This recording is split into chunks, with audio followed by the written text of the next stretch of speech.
Can you actually avoid forever chemicals in your diet? That's a question that has been making rounds lately, and for good reason.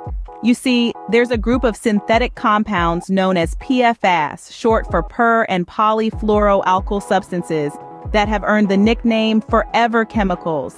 And they're called that for a reason. These substances are incredibly persistent and do not break down in the environment.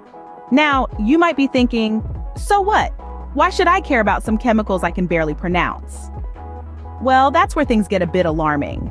PFAS are not just persistent, they're pervasive. They've been found in a multitude of everyday items, from food packaging and bottled water to cosmetics, and even certain types of cookware. And most worryingly, they've been detected in the blood of a large percentage of Americans. But why is that a problem? Well, research has linked PFAS to a variety of health issues, including cancer and developmental delays.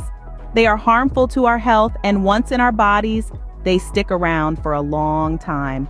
So, how do these forever chemicals end up in our diet? They are often used in food packaging due to their resistance to heat, oil, and water. That means your fast food burger wrapper or microwave popcorn bag might be a source of PFAS exposure. Additionally, they can leach into food from contaminated soil or water, making their way into our bodies when we consume that food. But here's the good news. There are steps you can take to reduce your PFAS exposure. Start by being cautious about food packaging. Minimize the use of grease-resistant packaging and be mindful of where your food comes from. Next, consider the cookware you use. Non-stick pots and pans might be convenient, but they could be adding unwanted chemicals to your meals. Opt for stainless steel or cast iron instead. Water filters can also help reduce PFAS in your drinking water. While not all filters can remove these chemicals, some can significantly reduce their levels.